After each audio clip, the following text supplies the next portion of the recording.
Hey, what's up, guys? It's We the People here. So, before we get into this episode of the Mystic Shop podcast, I just wanted to talk to you guys a little bit about, this episode and just in general moving forward, how we were gonna do guests coming on. So, in this episode currently that you're watching, we have Saucy Mailman. He's pretty good Legends of Runeterra streamer and YouTuber. I'm gonna leave his links down below, and go check him out. But we basically just talked to him throughout the podcast.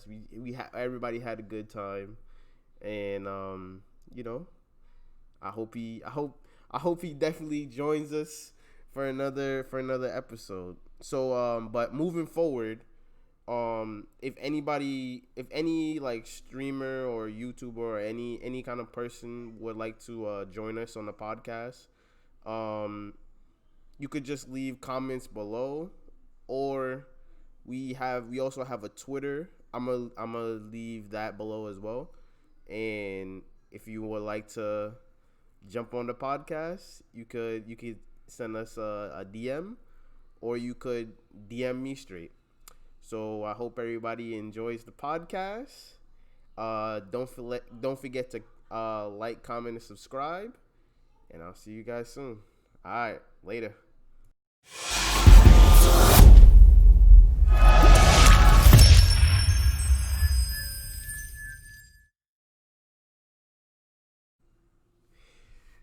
Hey, what's up, guys? Welcome. So, last week, we didn't have an episode 5, so we're just going to go straight into episode 6. So, this is episode 6. The forgotten episode. of the Mystic Shop podcast, guys. Welcome.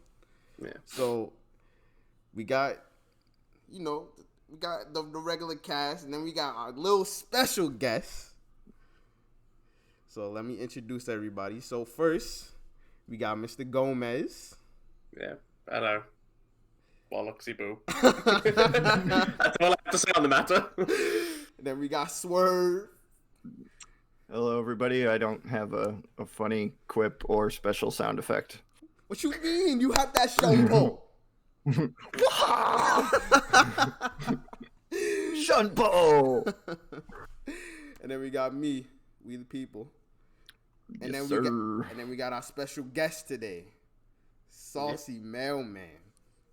Thank you for joining us, Saucy. Yeah, Guys? Yeah, thanks so much for joining. Yeah. Yeah, no problem at all.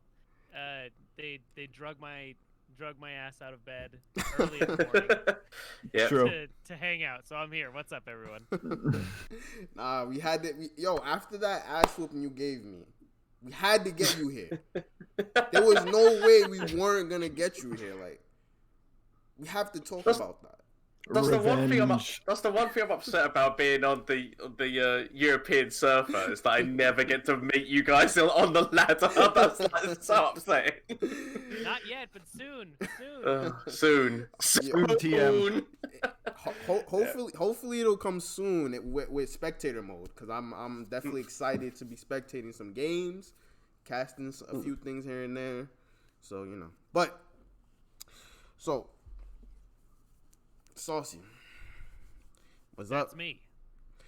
So let's talk about your TCG background, like how you found out about Legends of Runeterra, and just in general, anything you wanna tell the audience.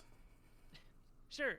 Yeah. So I'm Saucy Mailman. I've been playing card games for a long time. Started playing Magic. I think we're coming on 16 years or so now. Wow. I played very, very competitive Magic. Went around, on all of the Grand Prix and all the Star City Games events. Now they've changed everything because Magic is stupid. But I've been playing Magic a long time. I I got into streaming when I was playing Hearthstone. So I started streaming Hearthstone because Magic Online was terrible. Someone who knows, because I was there in the Hearthstone days, and these guys don't understand Hearthstone, so somebody who knows. You might as well just start another call with Gomez here and start talking Hearthstone, because he could go on for days. Oh my! Every reference is Hearthstone, bro. That's because it's my other card game of reference. It's the only other game that I've got a reference point to. No, it's good. Like anyone who comes from other card games into this one, we all reference the previous game, like, oh, this is similar to X, Y, and Z. So yeah, I played Hearthstone since the first closed beta, and yeah, streamed that for a long time. And then when this game was coming out, I got in on the very first closed beta, played a couple games, and got hooked. And decided, I'm gonna convert all my content over to this. Stopped playing Hearthstone, and I've been playing LOR.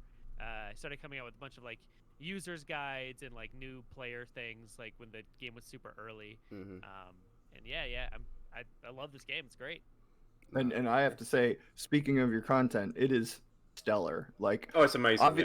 So like I'm coming from a quick zone of where I knew I wanted to play Legends of Runeterra because it's a card game. I love card games and I love Riot games. And then, Freak put out a video who referenced Swim, and I was watching a bunch of Swim's videos, and he was okay. But then, like, you started popping up in my, YouTube algorithm feed, and I'm like, I gotta see this guy. So, and I love your thumbnails and your, all your videos and just everything that you do. I think your content is stellar, and please keep it up.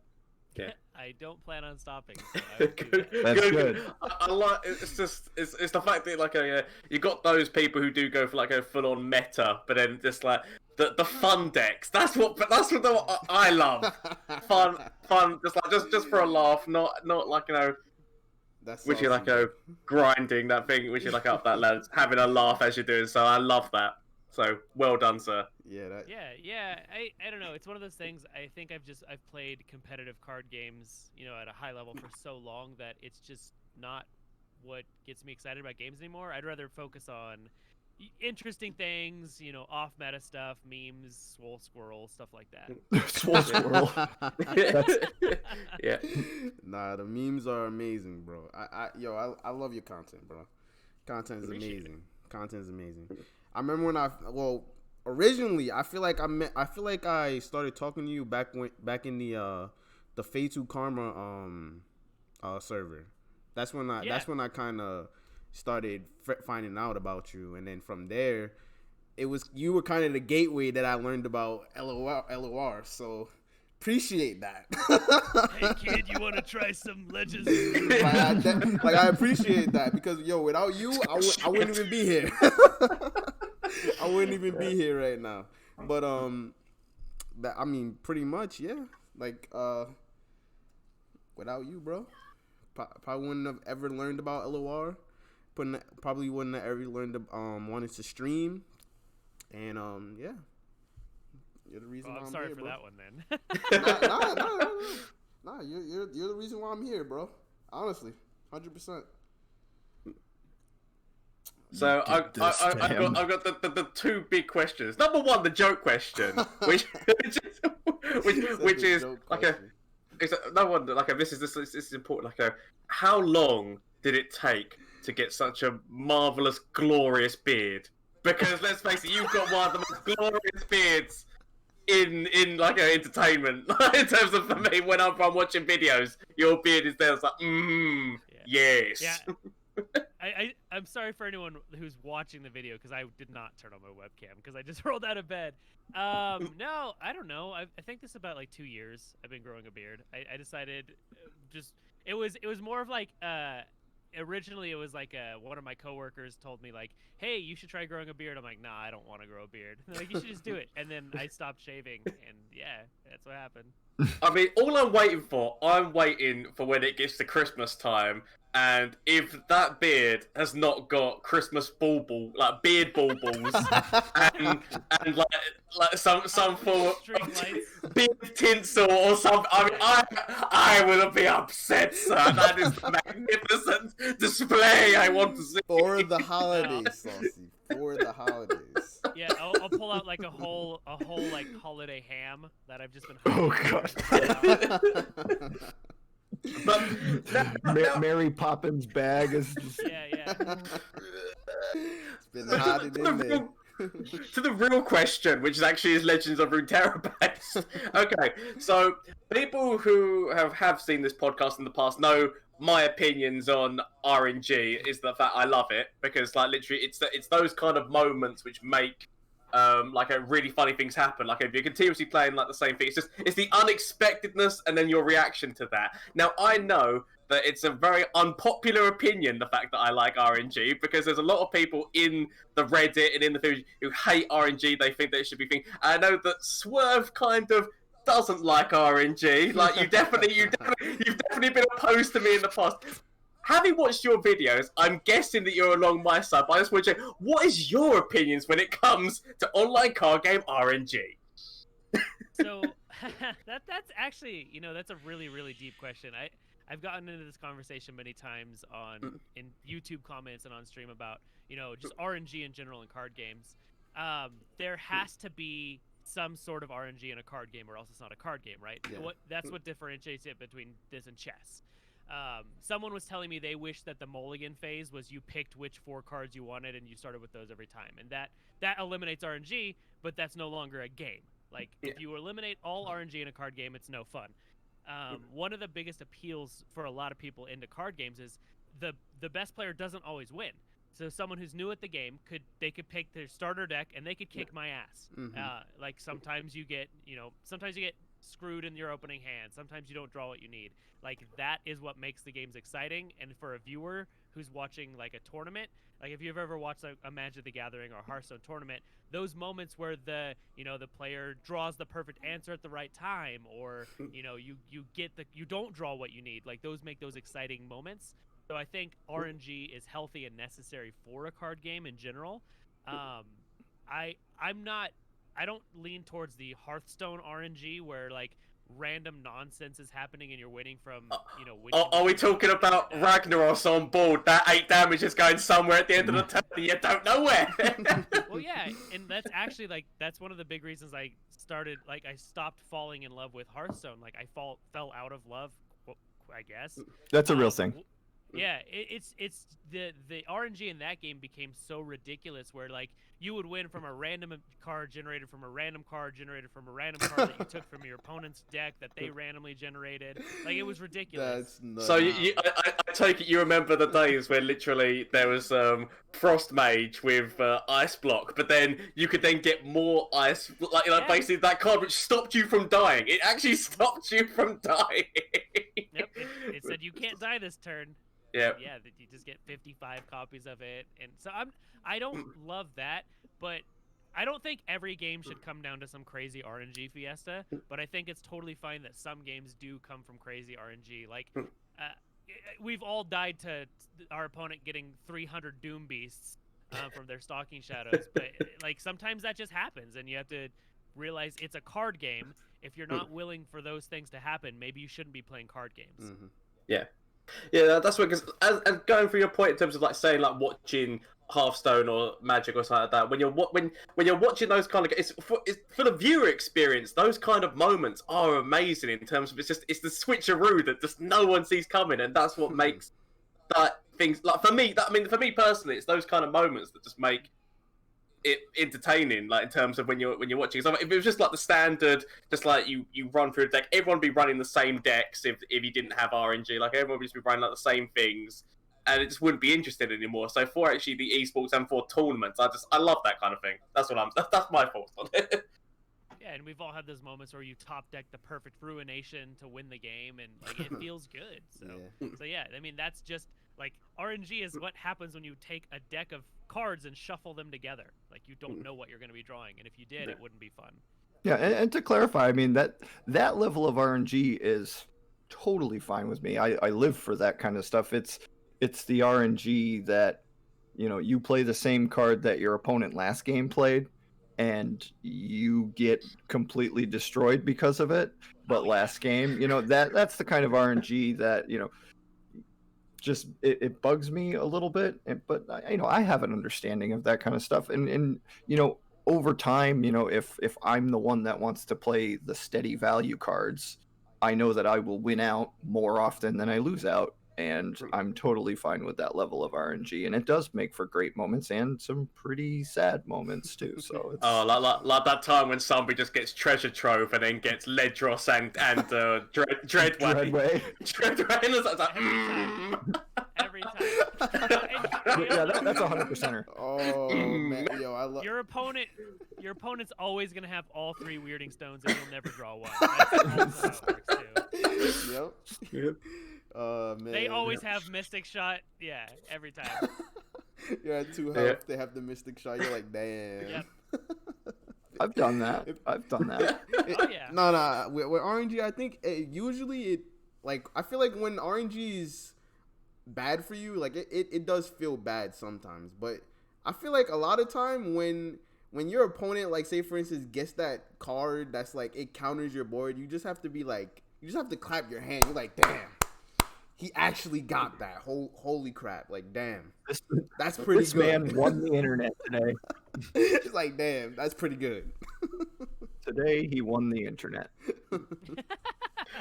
But you did it. You had every single warning shot that you needed. Good job. This will never die. You got it, man. But so what we do is we list what we think our favourite card for the week is, and our least favourite card of the week, and then give a little bit of an explanation of it. So let's go with that, shall we? In terms of for me now, admittedly, this is not actually going to be a problem anymore, but it was a problem, and that's why it's been my least favourite card, because I was literally seeing it a lot in the European ladder. Swim's deck, the one with the the Sage, the one which makes a copy of the card. Yeah, literally in the European stuff, I can't tell you how many games I went into where that was the thing. But the worst thing about that, now it's like, I know that they've put a fix out for it now, so it no longer can copy itself. Thank God. The main problem that I had with it was when I actually had I had beaten somebody. It was going to be they'd done their attack turn, and which it was now going to go on to my one. I had overwhelm minions that were going to go past and kill them. But because there's no end of turn thing, they were stalling me out because they just kept replaying another replay, like at the end of the turn, replay another minion, and there's nothing I can do about that because I've technically won this game, but I haven't, because literally all they're doing is. So that's the reason why, for me personally, that was my least favorite card this week. It was a fun little combination. I've got like I said, it was a fun combination. But it was the people who were abusing that combination to, just not accepting that, they'd lost, if you know what I mean. Like, they were basically holding you hostage because there was nothing because you couldn't, go get back to your attack turn. Well, so my one question, and this is right to Saucy, is how do you feel that they hotfixed the card where you had already put a nice video out about that combo? But you did it a different way. I remember. I think your thumbnail was titled the hardest combo to pull off in Legends of Runeterra or something. Yeah, so it's funny because I've been playing Zephyr Sage deck that basically that exact same combo for a long time now, for a couple months, and it's not good. But it sucks because we were having a lot of fun with it, and when you aren't an asshole and you're not just wasting your opponent's time, it's great. And it can win, but when people are doing it like that, where they've lost the game but they're just using it as a way not to, I think it needs to be fixed when people are just being dicks. That's what to me. I thought that was actually a really amazing combo when I first saw it, because I was like, oh my god, that is actually really good, and I had no problem with it like that. But it was when I started actually getting matches where people were abusing it. That's when. I felt that this week. That's when it started to annoy me, because it was literally they were using it to stall out the game, so that even though I was going to win, I couldn't win. Yep. And so that's what I mean. So, but I actually had no problem with it before that point. Yeah. I don't honestly remember seeing that card in a ladder game ever. Oh yeah, it never saw any play. I never did. See zero play, and now that. Swim specifically put out the video, now people know it exists. It's really what happened. Nah, yeah, I always figured that card was gonna be crazy. That card, and you know the Shadow Owls card that it refills your mana. Yeah. Yeah. I always thought those two cards were like some way you were gonna be able to create some kind of combo where you could do some craziness in the game. I Well, always figured that the since mana beta. one, that did become a thing, didn't it? With the what was it? The Vault, the Vault Smasher 3 mana card. Yeah. And it got so that did actually become Vault Breaker, yeah. a combo. All right, but what's your favorite card of this week, Gomez? So the favorite card this week, okay, right, it's stupid, but I've been enjoying it. Singular Will. Yes! And the reason Yes! why Singular Will is my favourite is because putting that in a Yasuo deck just No. choosing him and then across the line. Now, obviously, it doesn't work when they've got Spell Shield, but the amount of funny moments I've just had with just playing that which it's Singular Will on Yasuo, and then he just goes along going I mean, that is funny, but it's also really funny with the what the heck is that card? Why can't I think of it? The 2 mana, it gains attack +2 attack every time you recall or stun something. Oh, yes, That's hilarious. Yeah, I can't remember. Yeah, I know what you mean. I know the card you mean. The Fey Blade Twirler? Yes, the Fey Blade Twirler, and you just get this crazy like 23-2 quick attack. Don't let the fluffy tails fool you. Yes. That's been my favorite card. It's a 10 mana slow cost thing, but right now there's not many people who are running Deny or anything along those lines. Like in terms of like it's the time where you can play stupid stuff like that. That's why I'm enjoying it. I don't know. I find it really funny card because it's kind of like a Ruination, but not because they're still getting those cards back. Like but I don't know. I find it funny. I mean, I love that card. I think that it's pretty balanced. It's meme tier, 100%, right? But it's also there's a value. There's a value card there, and it can be played. I think you could see it if Ionia does make a big swing back in the future. I think you could see that as a 1 or 2 of in competitive decks as well. So it walks the line between meme and competitive pretty well. Well, those are my ones for the week anyway. All right, who's next? I swear. Me? Okay. Yeah, All right. take it away. All right. So I've been playing Teemo lately, and I've been playing Teemo lately, and for a good while there was a long-standing period where the Teemo Sejuani deck was really powerful, and I made my version of that list, and instead of like those huge late game followers that people have been playing, I actually stuck in 3 copies of Veteran Investigator because that card is awesome. I love that card. It forces them to draw into those mushrooms. It's solid pick in that deck. It's so much fun, and it's flexible. It's a fearsome blocker for 2 mana, and if you're on a pretty bunked up hand in the beginning, you can choose to drop it early and give yourself a body on board and draw a card. I mean, you got to pay the price and give them a card too, but I've been really loving that card lately. Really, really loving it. Yeah, that when they spoiled that card, I strongly believe there will be a time that is going to break the game. But I mean, I'm not kidding. I'm 100% serious. No, it's true. People have done the soloist and made the mill decks out of this card with counterfeit copies, smooth soloist, veteran investigator. I really wanted to try and make a card that was going to go along the lines of, or a deck, sorry, that was along the lines of having that in hand with also Singular Will. So you make them draw up to their 10 cards and then use Singular Will so that they destroy all their cards on the field. But it's nowhere near as good, honestly, as the Infinite Mill deck. But I wanted to make something along those lines, but I was watching your stream when you were theory crafting that, and I think I said, dude, without smooth soloist, it's going to be a tough thing to pull off. I know, yeah. That's until maybe in the future when more cards come out, there might be something which is the last piece of that puzzle that I can make something happen. But right now, yes. Yep. Can't really work. All right, so from favorite to least favorite, I do have to drop down and just I want to punch this card right in his stomach. Oh yeah, I already know. It's not Hush. It's not Hush.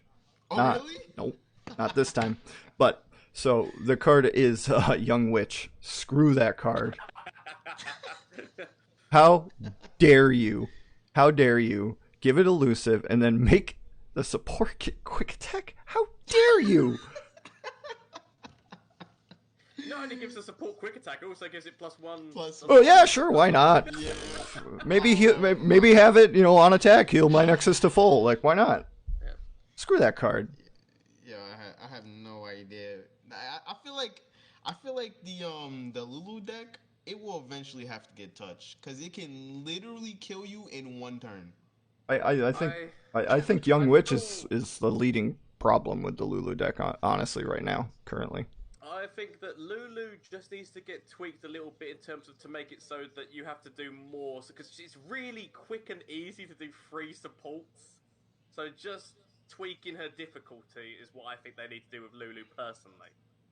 I have to respectfully disagree. I don't find that Lulu's level up is a problem, because Lulu levels up and she does get a little extra one card every turn generated as value, but like her leveling up, she's basically doing the same thing already that she was doing before. It's not like other champions that flip like Ezreal or something like that. It's not a huge problem. I think they need to tweak other cards that are in the Lulu deck currently to bring her in line. I don't have a problem with her level up. What do you guys think? Sorry for jumping in there. That's okay. No. I honestly, with Lulu, I think I don't want to say her level up is fine because it has a lot of restrictions behind it, like how you can't use the spell, like you can't use it on the stack. Like if you could use her spell on the stack, then I'd be like, yeah, that's pretty broken. But yeah, I don't think Lulu needs like more level up requirement. Honestly, I think she's fine. Yeah, it's the cards around her. Yeah, that's what I hate. I think it's the like Feather Tracker, like all the cards that she can buff up to make bigger with keywords. Yeah, it's crazy. I think it's pretty ridiculous. All right. Saucy, any opinions on that one?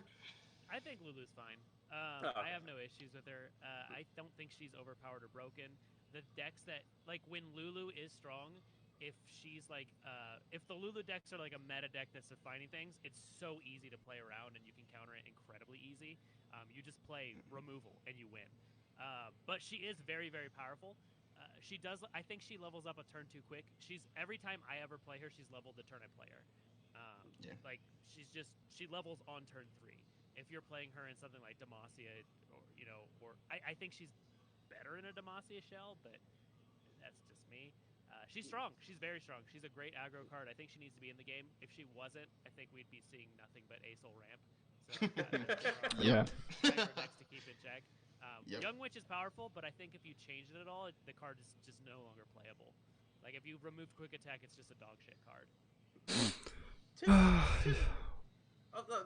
strong. It's very, very strong, but I think it's fine for the support archetype to have strong cards. Yeah, agreed. So just get onto your point, sir, about like, and obviously you just see Acel on Acel ramp on the ladder. Is it just like, I don't know about what it's like on your ladder, but I can only speak for the European ladder at this moment in time. A lot of the old style aggro decks are coming back so fast. Obviously, like the Misfortune Quinn deck, what is it? The Draven Jinx discard aggro deck, like all like the old like quick aggro decks. Massive rise.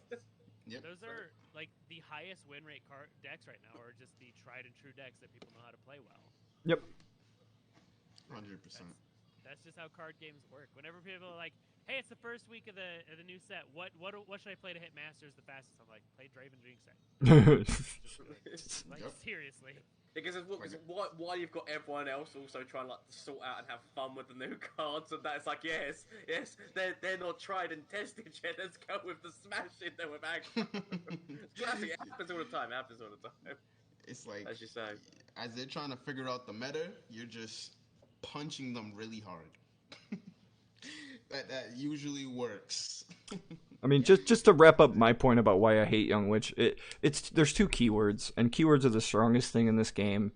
And it has elusive, and it provides quick attack and a quick stat buff as well. And I think that's just a little too much. I mean, I understand she's a 1/1. You can just go parlay. I know, I get it, but I just think that two keywords from a 2-mana card is maybe just a little too much. And that's the problem with the support archetype right now. So many keywords. Okay. All right, I'll go next. We'll leave our special guest for last. Ba-ba-bum. So, I've been playing a lot of Diana with Nocturne, obviously, and then also I've been playing Diana with Leona. So, my favorite card of the week has been Fading Memories. Actually, Okay. I've been enjoying that card a lot. I did honestly. I didn't know how good that card was, because when I look at it, I'm just like, ephemeral. This card dies instantly. Like, it looks trash, but it procs your Nightfalls so goddamn easily. It's not even funny. Oh yeah. Yep. Like, it's just a really good value card. Like, if you use it on a card where you like, or you can even use it on your opponent's cards. Yep. Like, the card is just a really good card, honestly. Yep. I Super never flexible. knew how good the card was until I played it. Yep. Super flexible card. It's awesome. It also gets rid of spell shield, doesn't it, as well? So you can actually prop a spell shield to then use something else on them. Something else. Yep. Like vengeance or something. Mm-hmm. It does. It's just a really versatile card. Honestly, I never played it in a deck before, and I never really tested it. So, just trying it in different decks, I was like, wow, this card is actually pretty good, to be honest. Okay. So my least favorite card, I'm surprised no one hasn't talked. I'm surprised no one ever didn't say anything about these cards. Uh-oh. All the Obliterate Celestial Oh cards. my gosh, I am on board with you there. I'm not okay with this. The only one that I think is fair, like how Swerve was saying, because we were talking about it a little bit in his stream. The only one that seems fair is the 6-mana one. Yes. The other two, Yep. The other two are ridiculous. Like, honestly, yep. Like, I don't know if they can increase. I don't know if a mana increase will bring it more in line. But when you, like, in this meta right now, no one's really playing Deny, like how we were talking about earlier. So, 8-mana get rid of your board seems pretty good. You think? A 9-mana get rid of your two biggest things seems pretty good. How much more strong is that than just Ruination, though? What, the Obliterate? Yeah, because you have to play a card and then get that card and then play that card, so you do it over 2 turns. So how much more powerful, and like, if we're talking in terms of 2 overpowered for the game, how much stronger is that than just playing Ruination? I mean, to be honest, Ruination, at least, say for instance, I mean, everybody here has played Yu-Gi-Oh, right? Because I like to reference something in terms of like something that somebody can understand. So like at least with Ruination, I can Monster Reborn my card. With Obliterate, it's never coming back. I mean, yeah, there's one aspect to that. There's only like one archetype that interacts with the graveyard like that in the game. You're only playing things like Rekindler. What other decks are bringing things back from the graveyard?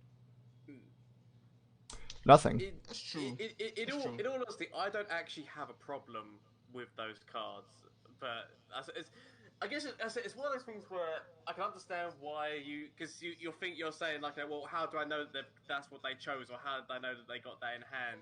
But that's because you guys didn't really play like Hearthstone or anything like that. So with Hearthstone, well, we're used to anticipating when a random card comes up, like it could be any of those things. Whereas in the Celestial Pool, it's only so small, so you start to realize what they could potentially have, and so potentially he does have that Obliterate card in hand. So, like, to me, I've never had a problem trying to work around them. That's with me because I'm just used to these kind of things.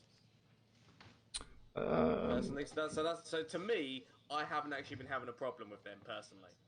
I mean, just thinking about how it's the issue that I really have with it.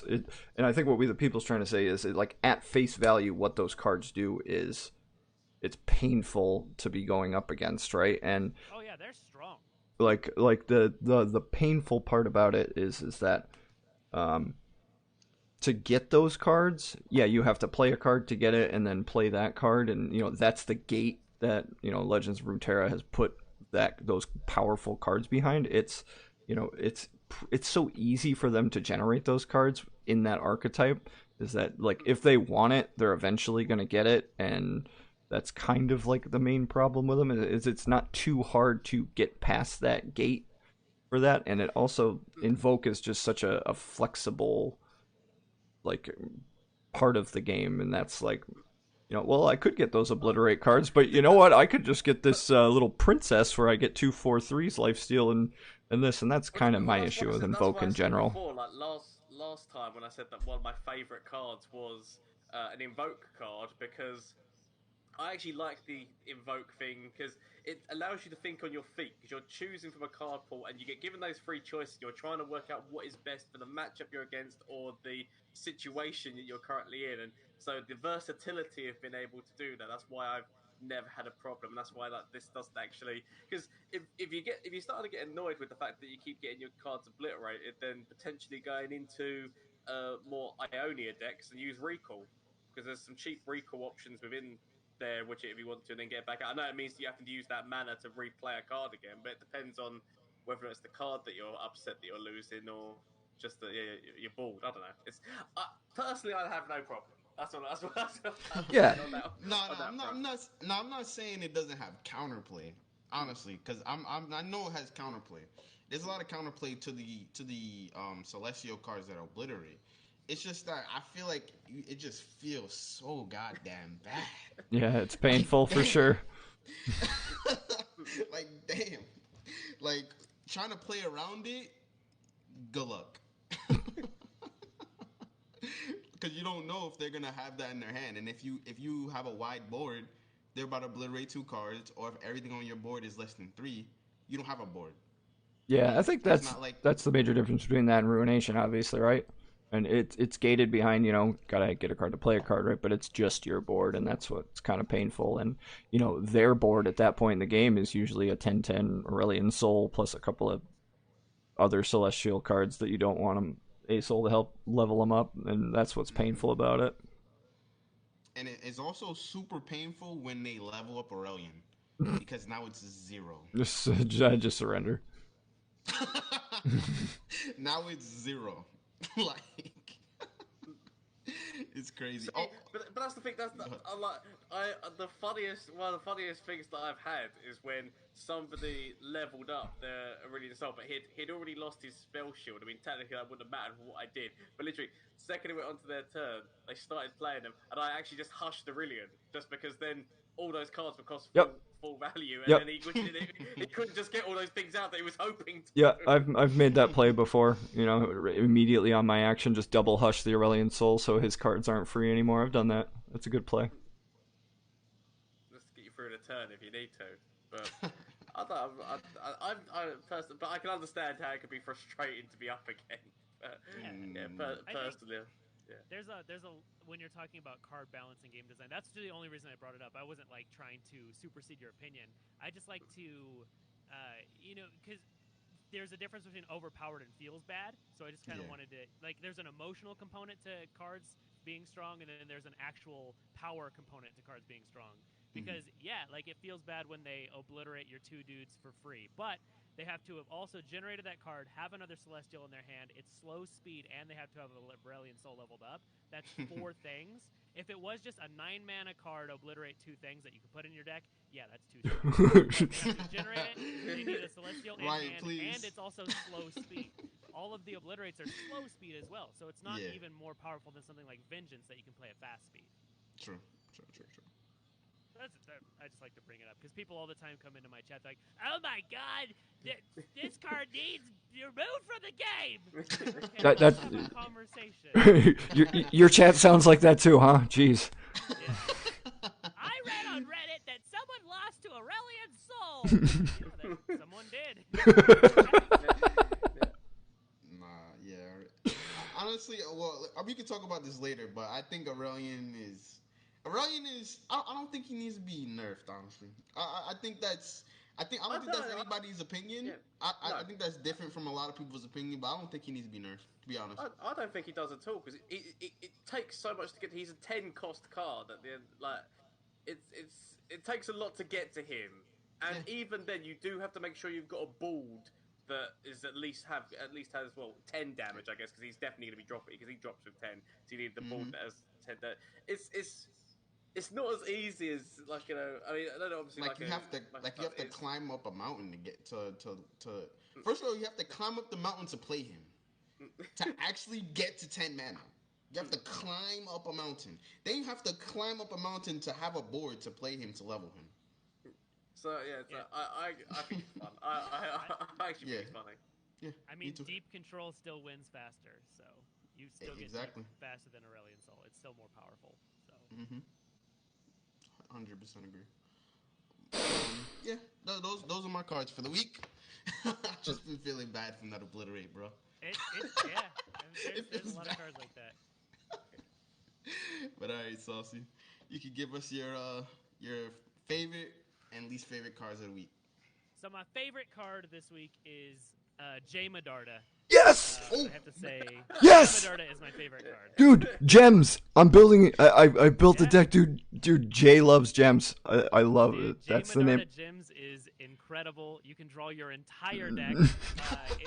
It's so much fun. I don't think I've been playing him with and basically it's him and then Piltover, or you're playing him with Stompworks map and then all the gym stuff, and you just win. It's awesome. It's not good, but it's so much fun. It's so much fun. So that's been my favorite card this week. Value machine. It's awesome. Oh, it feels so great. You drop in the next turn, you're like, I'm gonna draw at least 6 cards this week.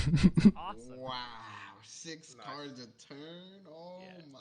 I was originally playing. I had to take out Rummage because we had we didn't need more card draw. We didn't play things. Actually, we played no other card draw other than Jay. I think it was super fun. What am I gonna do with all these cards? Oh no! Yeah, I was like drawing. I had 10 cards in hand like the entire time I played him. I was like, I guess I just don't get to draw cards any like on my turn. I'm just gonna mill this top card. Wow. So yeah, it's super fun. Now I don't recommend you people play it unless you're just trying to have fun because it's not good. You're gonna lose to anything that plays cards before turn 6, but it's really fun. I can imagine. Sounds like a good time, bro. Sounds I think like one of the coolest thing about Jay too is people don't realize how he works. So like they'll go to target him with like a frostbite effect, and you still draw because he survives. Yep. It's good great. Job. Yeah, like all right, well I guess I'll just draw some more cards. It's fine. Or you like play the 2 mana heal and draw a card, and you draw 2 cards if you target him. It's great. Pale Cascade.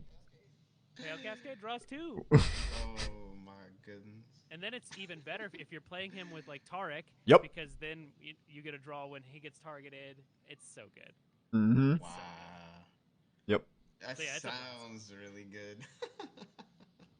And then my least favorite card this week isn't even because it's powerful or anything, but it's Troll Chant. Troll Chant is so damn good. It's really good. It is so strong, and I think people are finally realizing how good that card is and just putting him in anything that has Freljord, which it should be. Like, the card is super good. But I was losing to, it was a Vlad Trundle deck that, and like, it was Troll Chant that beat me all 3 times. I was like, damn it! I hate this card! It's so good. So flexible.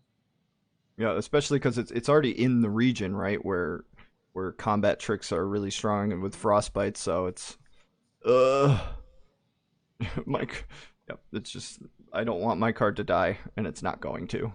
And you know, when you have like those really wide boards and they're doing these troll chants where it's reducing, you know, this trade's attack but gaining health on this other trade, so it's 2 trades that you're winning. Like, oh, could you imagine if what the hell is it called, the the crimson Crimson Big, Pact. Still, no. The Crimson, like the one who, whenever they take damage, does 1 damage to the big. You know, it used to. If it Oh, still Disciple. if it still did 2 damage. Oh yeah, Disciple. Just like Yeah. buffing its health up and then making sure that you like whether it's traded against is going down attack. That would be. Yeah, that card was not okay before it was nerfed. Nah. Especially when after Demolitionist came out, yeah, that card couldn't stay at 2 damage. There's no way. Yeah. It literally it's literally 4 damage before attack. That's ridiculous. Riot fixed that. Everything's fine. Yeah. At least there's now 2 places that have heals, which I think there's a few places, but obviously the main place that had heals before was Shadow Isles. So Shadow at least Isles. now you Yeah. got some more heals coming in with Targon. So Yeah. Now You got Targon it. has some really good heals actually, especially that 5 mana invoke. Oh yeah. Oh, the one that I found to be like hilarious is the troll guy who like can heal, like he takes damage and Oh, yeah. But Yeah. then you throw that card from Freljord, the one which gives bestow, overwhelm, and regenerate on another minion. Yep. Infinite heals. You infinite heal. Yeah. So Silverfuse made a video about that, I think. Infinite heal of 3, but still infinite heals. Oh my god, I didn't even think about that, bro. I'm about to try that. Yeah, was it? Yeah, Silverfuse made a video about that. That's pretty funny. I mean, I'm not playing that because I'm not doing that. Nah, that sounds funny as hell. I mean, so I mean, let's jump over to just the meta, like the ladder meta currently. Like, what's everybody's opinions about where the ladder meta is right now? Gomez, you might not count because you're UK ladder. It's different. Oh, we want to hear what's going on in the EU ladder, because most times, like what's going on there, I'm not saying like it reflects like sooner, but I feel like their meta and our meta is like it's like different halves of different coins, kind of. Because you remember when Brahma Nivea was like crazy here, and we weren't even seeing it like that. To be honest, like I was laddering a lot, and I wasn't really seeing Brahma Nivea like that.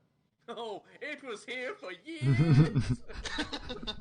I wasn't really seeing it like that. I was seeing it like every 1 in 20 games, maybe. I wasn't seeing it like that. It's just the overall mentality, the patience of people in outside of North America is much greater than here. Over here, we're just Noxus. Over there, they're like, we'll play it at turn 10. It's fine. We're drinking tea, right? We played the long con. NA has aggro brain. Yeah, that's true. It's just so many aggro decks, bro. At this moment in time, because obviously people are still trying to figure things out, for me, I actually think that it's going okay, because you actually are seeing a lot of different kinds. Obviously, you've got the slower kind of control-paced decks going on, but then you've also got some aggro decks. But then there are people like playing.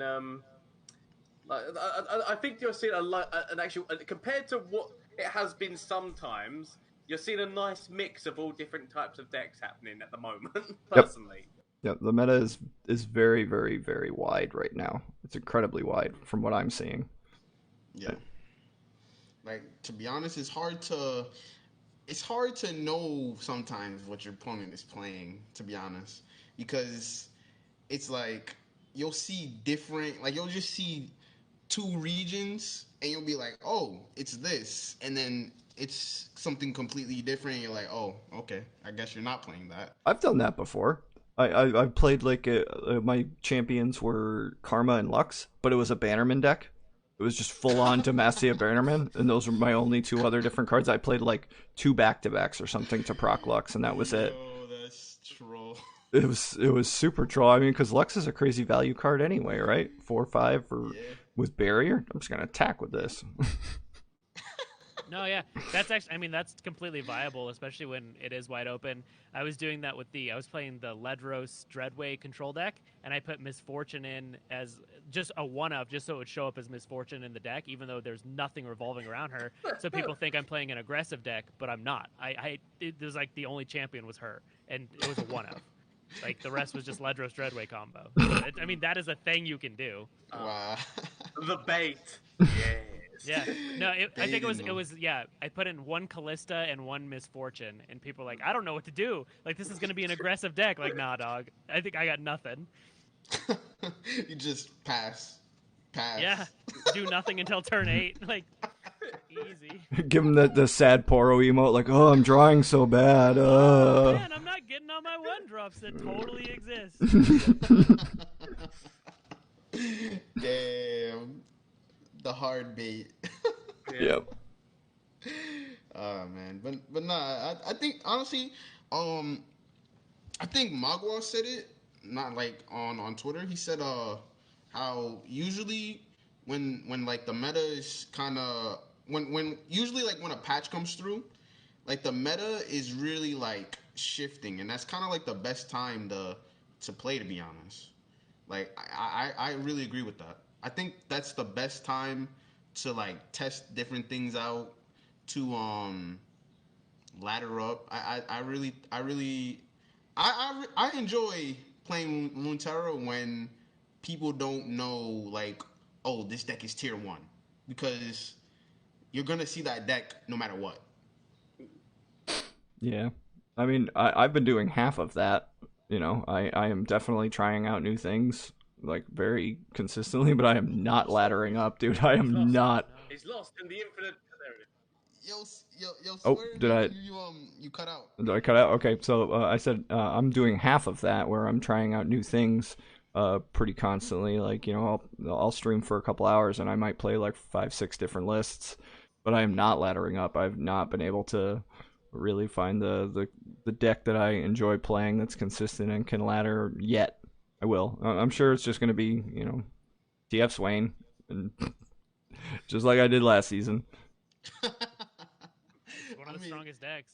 I I was about to say that. It's one of my favorite. I love Deck playing is- that. deck is pretty good. I like playing the reactive play style, and you know, I've had viewers come on stream and they're like, "Oh, you hard passing here?" I'm like, "Brr," and then you know, but that list in particular is the reactive list. Like, yes, there's control decks and stuff, but you know, there's some control decks where you have to be way more proactive in order to maintain that control. But this list is super sit back and wait and allow your opponent to tap under certain mana numbers, and I really enjoy that list. So it'll come back to me. But speaking of that list, and just in general right now, how annoyed are you guys with Riot's card wordings? Because Bloodseeker Basilisk and I think a couple other cards that came out in this newest expansion, their wording is so bad because it'll say, like, Bloodseeker Basilisk says, you know, deal 4 to one of your units, and you can deal 4 to an enemy. Now, to me, that says I can hit the Nexus, and I thought that you could, but you can't. So, is anybody else annoyed with that currently? And have we seen Reddit blowing up on Riot about that? I mean, I haven't had any problems with that. I'm No, I haven't No, had any it problems is with text. it is a thing. Yeah, it's a thing. There is a lot of inconsistency on card text. I don't go on Reddit specific. I'm just not a redditor. yeah, so me neither. people Me are neither. bitching 'cause That's why I was everyone asking. bitches on Reddit about everything. There are Facts. all I can say is there are card wording changes coming in the next patch. Okay, good, because that really bothered me, because I was like, oh, Yeah, there are TF Swain, that's this it, card and is that- great. Even worse about that card is, okay, does it do 1 damage 4 times? Does it do 4 damage 1 time? Yep. Like, it's not worded well, and there's a handful of cards that could be worded better. Even like, there's a lot of questions around like Spell Shield. Does like Ash's Freeze, is it supposed to hit it? Does Frostbite Facts. supposed to hit it? Things like Yep. that. So there are some inconsistencies. I'm I totally mean, you with know, on that. I posted something about that in terms of, so possession could actually still go through spell shield, so you could actually still take control of one of their followers for the turn Yep. with which position. I think that's now been changed because but at the time, but it's the same thing with any kind of new thing that they add like that. There's always going to be bugs and things they're going to have to work out along the way. You know, it's just the nature of this kind of game. Yeah, just It that. has been like an overarching theme, though, is there like a lack of inconsistency or a lack of consistency with wording on cards just since the game's been around. Yeah, that bugged me because I thought that they're still young. yeah, They're learning. I just thought that Bloodseeker Basilisk was like, oh, I'm taking out my Riptide Rexes. That card's going in TF Swain. Yeah, if it could hit Nexus, I mean, it just Yep. it's it's really really good. Yeah, I thought that was going to be a thing, but that it's been bothering me, the card wording on that Make one. it just like a decimate on a stick, right? Like, Yep. all right, yeah, dude, that also decimates. Awesome. On an overwhelm stick. Yeah, no big deal. Just a big ass dude. That's some troll. Yeah. Honestly, when I first saw that card, I was wondering like, what could it do? Because the wording was super weird. So I'm happy that they're changing it though. Well, yeah, the big wording combo. is super weird. Somebody's they've comboed that with Scar Mother. Yep. Yeah, Scar Mother. Yeah. Yeah, that's a funny one. You get like a 24-4 or something, turn 7. It's pretty funny. Overwhelm. Yeah, that's a funny combo. I think that's one of my favorite things about Riot specifically is they don't mind, like they admit when things are not correct and they're like, yeah, we'll just change wording. Like I mean, they've done it on so many cards in the past, like, oh yeah, we could have worded this better, and then they actually change it. Unlike if it was like, I mean, if it's Magic, you can't, right? You just have to say Oracle text because it's a physical printed card. So you're like, we screwed up. You guys just have to know how it works. Yep. Or if it was Hearthstone, they would never change it. They just say, nah, just deal with it. It'd be a year down the road. That's the funny thing that I think is fun when you do hear people bitching and moaning about this in terms of like we need to make change. Riot is actually really good at changing cards when people like say something about it and whatnot. They're so quick and on the ball. I know it might take a week or two until like the patch comes out where they change it, but they're constantly monitoring it and they do like a try to level things out. Where I said, if this was some of you guys who weren't in these games, Hearthstone, that was like, it took them months if they actually bothered to change something. They wouldn't care. They'd like, even though it's a digital game, it's a digital game, and they could just change it. They'd be like, nah, it's fine. You guys just deal with it. Druid, I remember when Druid was such a massive problem in Hearthstone for so long. Wrong podcast, Gomez. Wrong podcast. I'm just saying that you don't know how good you've got, you young whippersnapper. Whoa!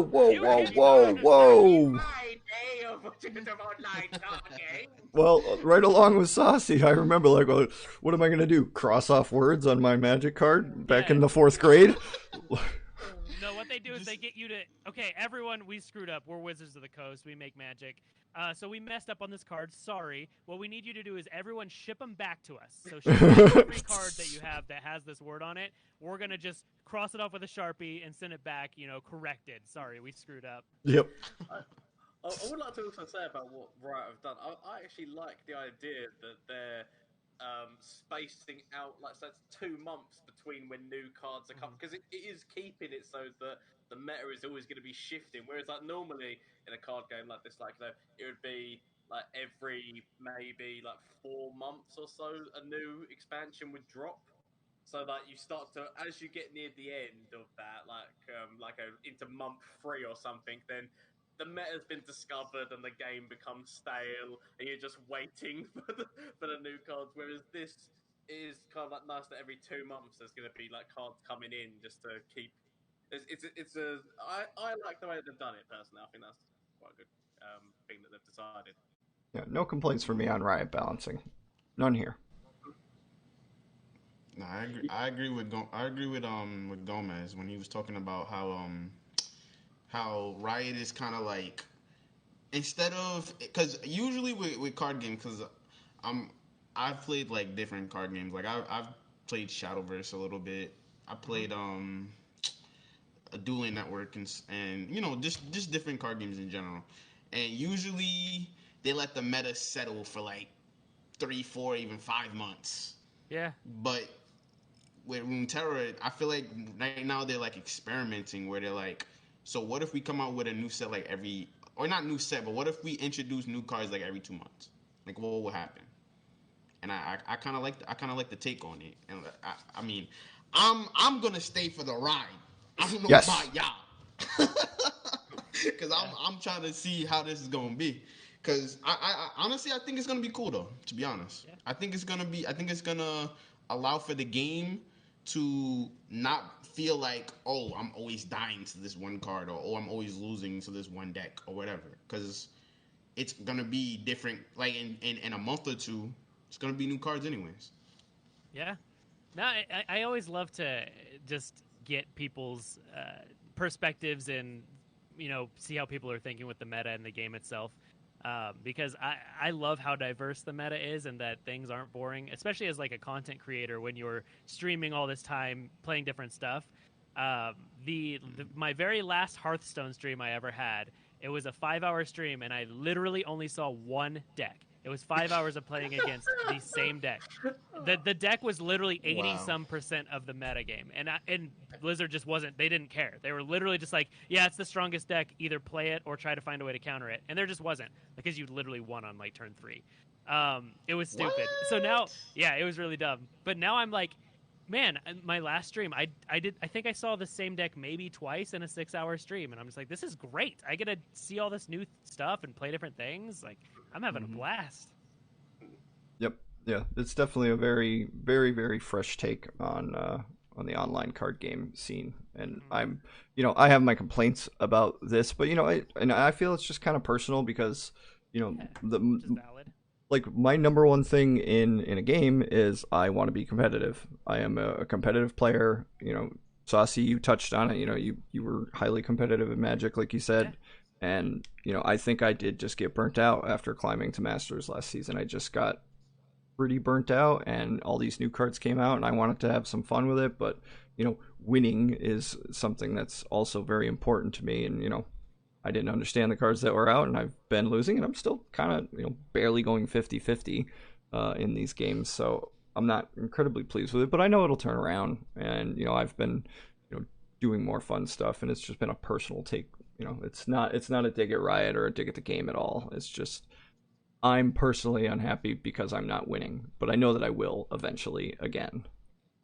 But that's fine, right? Like, I think people, like, there's this viewpoint of if someone has criticism that it's like they hate the game or they hate Riot or something. Like, no, there's nothing wrong with having personal criticisms, and we all like and dislike different things in the game.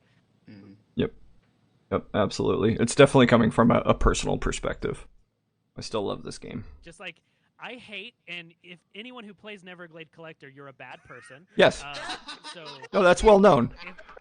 So if you play Neverglade, uninstall the game and stop playing it and go to Hearthstone. But for the rest of us reasonable people, we know that card should be out of the game. Hard drive. Oh my! Hard drive, it's done. I actually like Neverglade Collector. Oh my! Let me go unfollow you on Twitch. I think I just followed you, so let me go change that.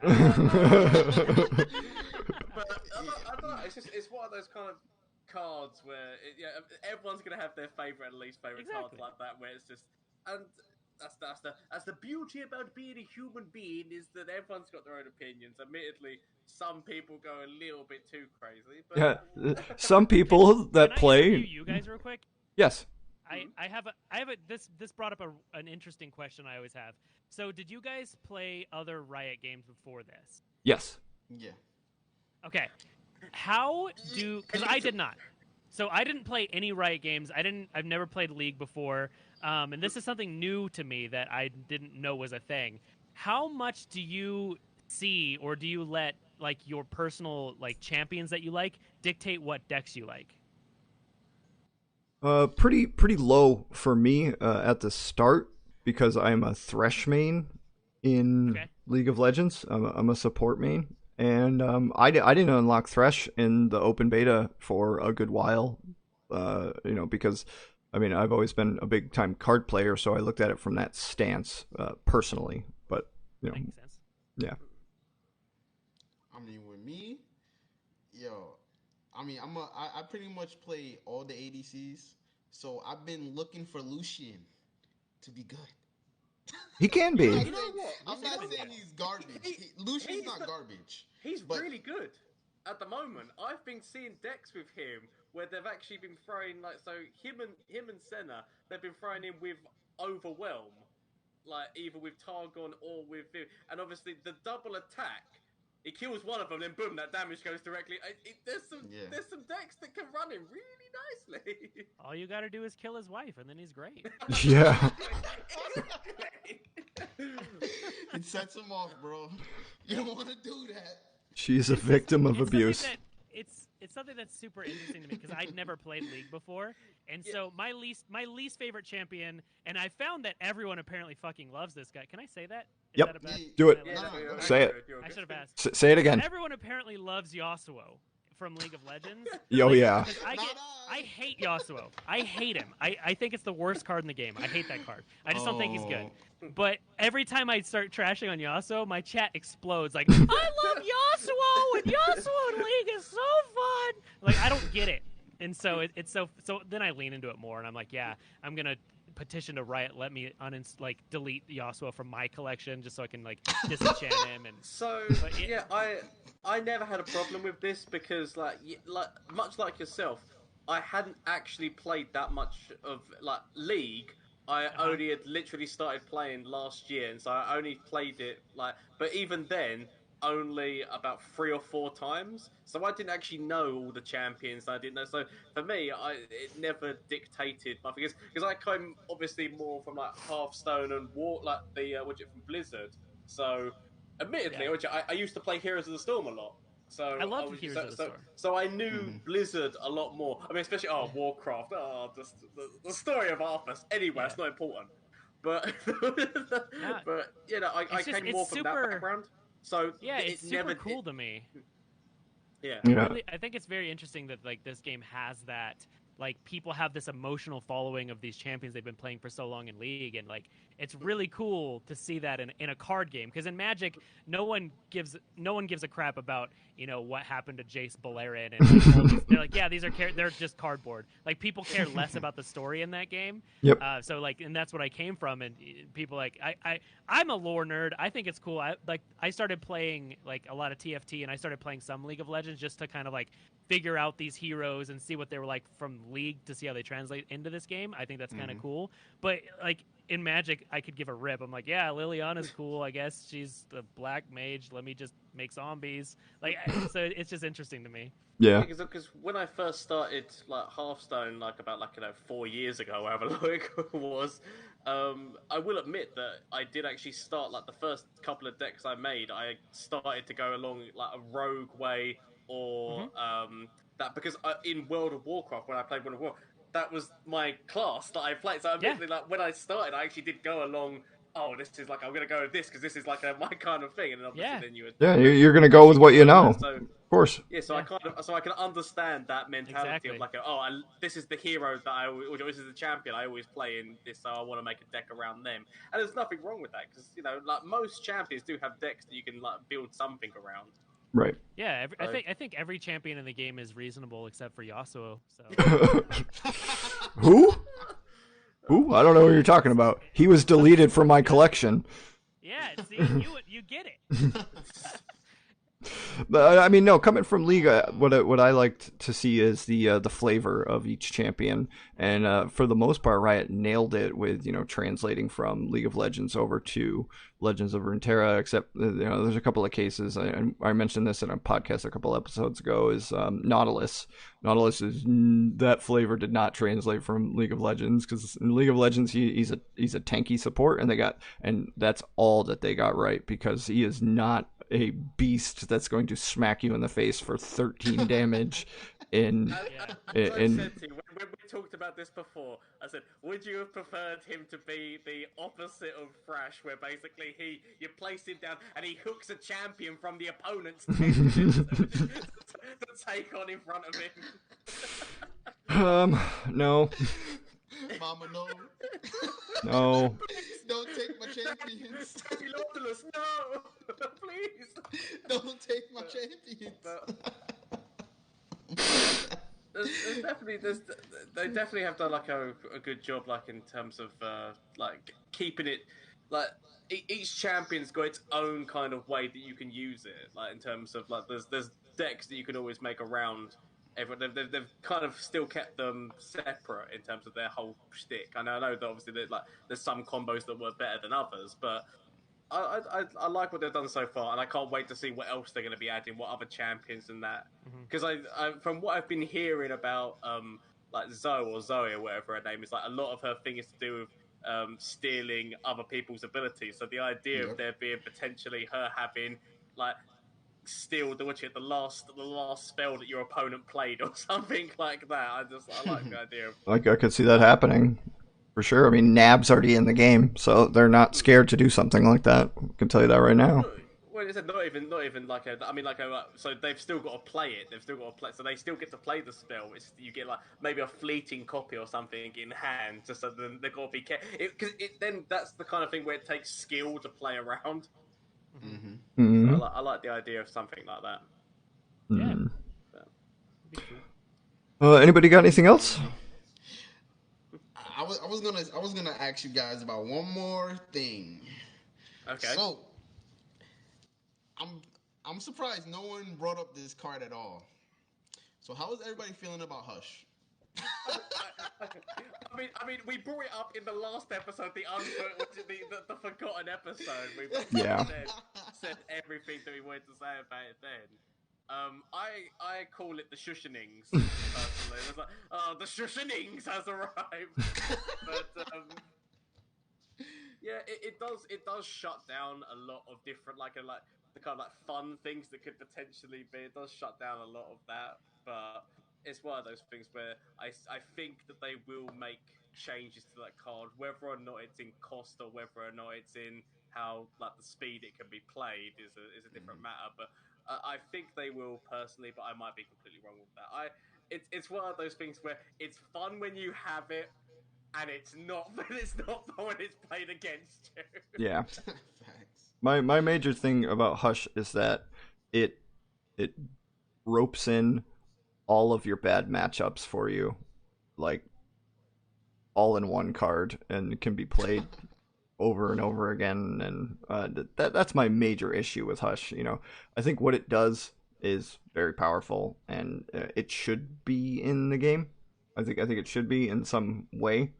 But I think that Celestial card that permanently silences something, but its slow speed is more balanced. But like Hush's absolute value, like not in terms of like situational value, it's really, really, really high for Hush. And if they're gonna change it, there's a lot of ways that they could go. I think I don't know what's gonna be best though. Yeah. Now Hush is a crazy card. I was talking to some of my other friends that play this game, and they were just like, "Yo, Hush, as a beginner, Hush makes you want to stop playing. No lie." What do you think, Saucy? I think so. I'm all for Hush. I think the card is fine. I think it's slightly overtuned. I don't think it's overpowered or broken per se. I do think it's slightly overrepresented right now, not overpowered. I think more people are playing it than should be playing it. I don't think it's right to cram in every single deck. But I think the existence of it needs to happen. We needed more silences. I don't think necessarily it needs to be on a burst spell that also creates a copy of itself, but we did need more silences. If like when we don't have silences, that's when we see things like Unyielding Spirit, become a card that actually matters, even though it wasn't even great before. Right. Like, I think it's good to have, but I do think it is. I could see it being frustrating for new players. I could see that. I never actually thought of that. Because I'm don't care about new players. No, I'm just kidding. Yeah. On my day, we didn't. It's powerful. It is strong.